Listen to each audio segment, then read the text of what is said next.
Bueno, vamos a comenzar dentro del módulo de endocrinología con hipertiroidismo. El hipertiroidismo es un síndrome clínico complejo que tiene como origen la exposición de los tejidos a concentraciones elevadas de hormonas tiroideas. Tiene múltiples manifestaciones, es más común en mujeres. La prevalencia general es aproximadamente del 1.3%, siendo más frecuente en mujeres mayores, más común en fumadores. La enfermedad de Graves es más frecuente en las mujeres jóvenes y el bocio nodular tóxico en mujeres mayores.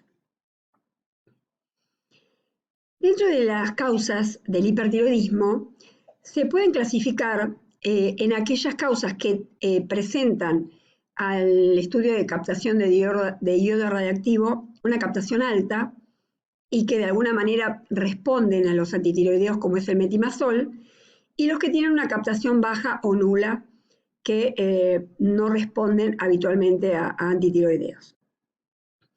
Si la captación es alta, eso indica un aumento en la síntesis de hormonas nuevas por parte de la glándula. Si la captación es baja o nula, indica una liberación de hormonas ya preformadas, la ingestión exógena de hormona tiroidea o síntesis de hormonas fuera de la glándula tiroides.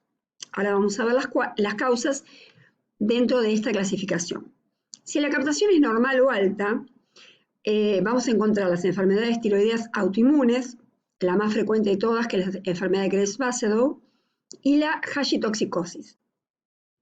También puede haber tejido tiroideo autónomo, como ocurre en los adenomas tóxicos o en el bocio multinodular, donde uno de los nódulos o varios pueden tomar como el mando de la secreción autónoma de hormona. También existe el hipertiroidismo mediado por TSH, en el caso del adenoma hipofisario productor de TSH, o el hipertiroidismo no neoplásico mediado por TSH. También existe hipertiroidismo mediado por gonadotropina coriónica humana, como ocurre en la hiperemesis gravídica o en la enfermedad trofoblástica. Cuando la captación es nula o muy baja, podemos ir pensando en las tiroiditis, en la subaguda granulomatosa de Kerbein, en la indolora, también llamada linfocítica o silenciosa, en la tiroiditis posparto, también en las tiroiditis destructivas por toxicidad química directa, como ocurre con la amiodarona, algunos drogas como el pazopanib o el axitinib, inhibidores también del punto de control como el interferol alfa, o otras drogas también del grupo de los biológicos que inhiben la muerte programada, entre los cuales está el pembrolizumab. También se describió este tipo de tiroiditis en un síndrome autoinmune inflamatorio inducido por los adyuvantes de las vacunas, lo que se llamó ASIA, después de la utilización de vacunas inactivadas contra el SARS-CoV-2. Y también existen tiroiditis por radiación, en el caso de linfomas, que puede ser irradiado el cuello y que produce tiroiditis. Otras causas, aparte de las tiroiditis, sería la ingesta exógena de hormona tiroidea.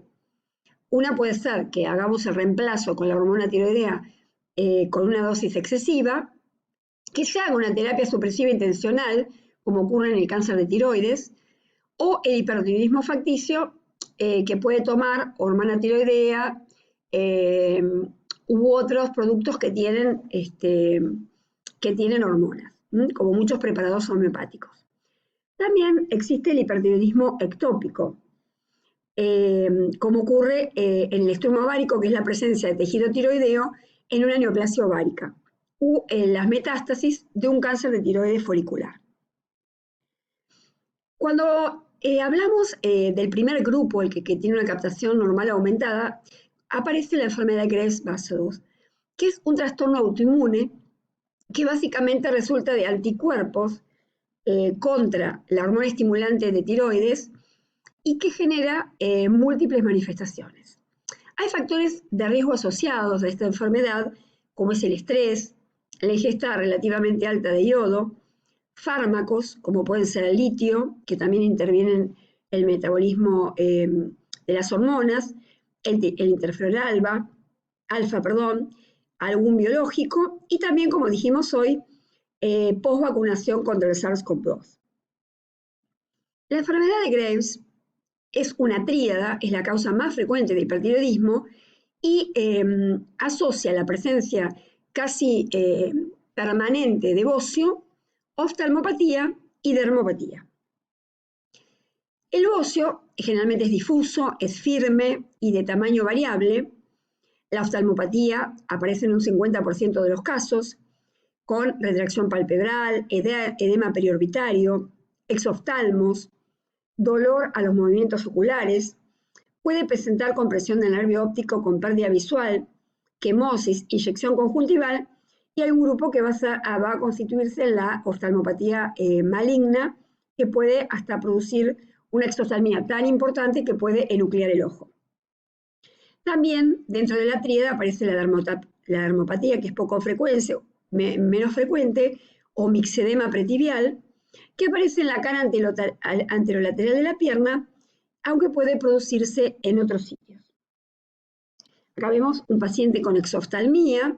Siempre debemos ver que sobre que la exoftalmía, si bien se pueden realizar algunas mediciones más puntuales, si nosotros vemos una porción de esclerótica por encima del iris, eso prácticamente está hablando de la presencia de exoftalmía, como vemos acá.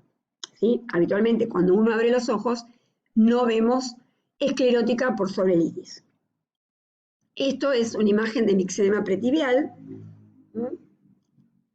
Y tenemos acá una imagen de bocio, también aparentemente difuso, que junto con la dermopatía y con la exoftalmía constituyen la tríada típica de la enfermedad de Graves. También está otra entidad que es la hashitoxicosis, que combina el Hashimoto con la tirotoxicosis. ¿Qué ocurre? Es una enfermedad tiroidea autoinmune que inicialmente se comporta como un hipertiroidismo, como una captación alta de iodo radioactivo, causada por los anticuerpos receptores contra los receptores de TSH, que luego va virando hacia el hipotiroidismo, donde la glándula se infiltra de linfocitos y se va destruyendo, como ocurre en la tiroiditis linfocítica crónica o tiroiditis de Hashimoto. De manera tal que hay una primera etapa de hipertiroidismo y una posterior de hipotiroidismo. También tenemos el adenoma tóxico o el bocio multinodular, que son el resultado de hiperplasia focal y o difusa de células foliculares tiroideas, cuya capacidad funcional es independiente de la regulación por la TSH. Bien, también está el hipertiroidismo inducido por yodo, es poco común, que puede desarrollarse después de una carga importante de yodo, como por ejemplo la administración de agentes iodados de contraste para radiografías o tomografías, o medicamentos ricos en yodo como la amiodarona. También puede ocurrir en la enfermedad trofoblástica o tumores de células germinales, la mola hidatidiforme o el coliocarcinoma en las mujeres, o tumores testiculares de células germinales, a través de la estimulación directa del receptor de TSH. También existe el hipertiroidismo mediado por TSH, que es muy raro y que hay dos formas, neoplásica y no neoplásica. Habitualmente, la forma neoplásica se constituyen adenomas hipofisarios productores de la hormona, que generalmente al momento del diagnóstico son macroadenomas, localmente invasivos. Casi todos los pacientes tienen bocio, la mayoría tiene, un 40% puede tener defectos del campo visual, como algunas semianopsias. En el caso de las mujeres puede haber galactorrea, y todos los pacientes tienen concentraciones séricas elevadas de hormonas tiroideas. En el caso del hipertiroidismo no neoplásico, se produce una resistencia al efecto de retroalimentación de la hormona tiroidea sobre la producción hipofisaria de TSH. Esta condición generalmente se debe a mutaciones. Y otras causas pueden ser, por ejemplo, el uso de prostaglandina I2, que se utiliza para la hipertensión arterial pulmonar, puede producir hipertiroidismo. Es mediado por TSH. En el caso de los hipertiroidismos con captaciones nulas o o bajas de yodo. Mencionamos la tiroiditis granulomatosa subaguda de Kerbein, que puede ser secundaria a un síndrome viral o postviral y que tiene un cuadro de repercusión general, de fiebre, de malestar y un bocio extremadamente doloroso y sensible que el paciente relata permanentemente una molestia a nivel del cuello. También la tiroiditis silenciosa o linfocítica, por ejemplo, la tiroiditis postparto también tiene una fisiopatología similar. Un poco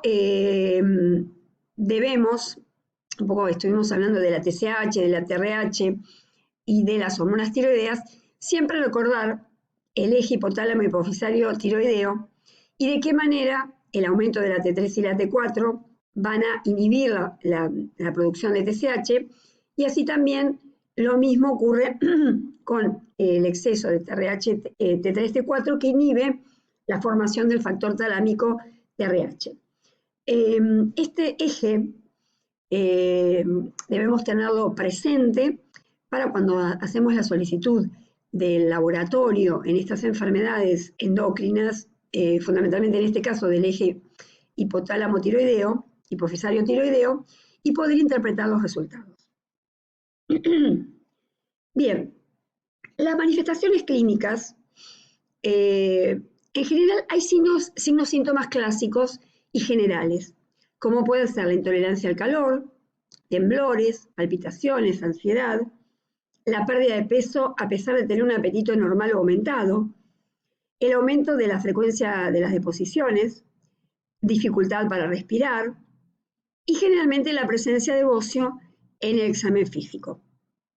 Los pacientes con hipertiroidismo leve y los pacientes mayores suelen tener cuadros oligosintomáticos. Vamos a comenzar con la primera parte de las manifestaciones clínicas, que, como dijimos hoy, el síndrome de hipertiroidismo es un síndrome muy florido, que tiene muchas manifestaciones y que el paciente puede consultar por cualquiera de ellas. Entonces, luego de tener manifestaciones generales, podemos ir analizando cada órgano o cada sistema, como el caso de piel y faneras, donde es típica la piel caliente, sudorosa, suave, pero rara vez eritematosa. ¿Sí? Uno empieza a revisar al paciente y ya con solamente tomarle del brazo o empezar a palparlo, el paciente va a manifestar la presencia de una piel muy típica, caliente, suave y sudorosa.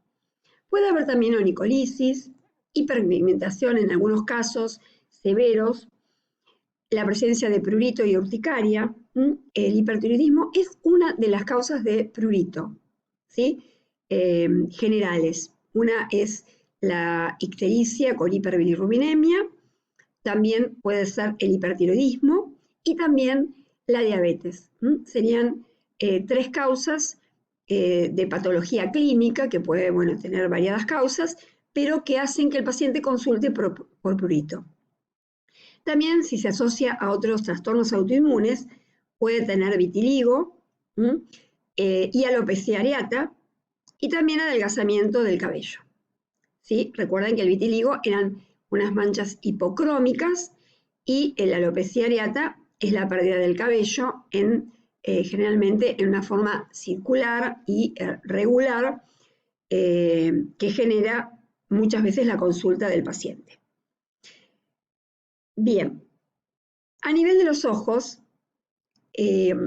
existen muchas manifestaciones de la enfermedad de Graves, pero básicamente nos vamos a referir a la orbitopatía, que en la enfermedad de Graves existe, es frecuente y que puede tener diferentes grados de gravedad, como dijimos hoy, hasta llevar a la exoftalmía maligna. En la parte 2 de este video vamos a poder seguir con las manifestaciones en cada órgano del hipertiroidismo más en detalle.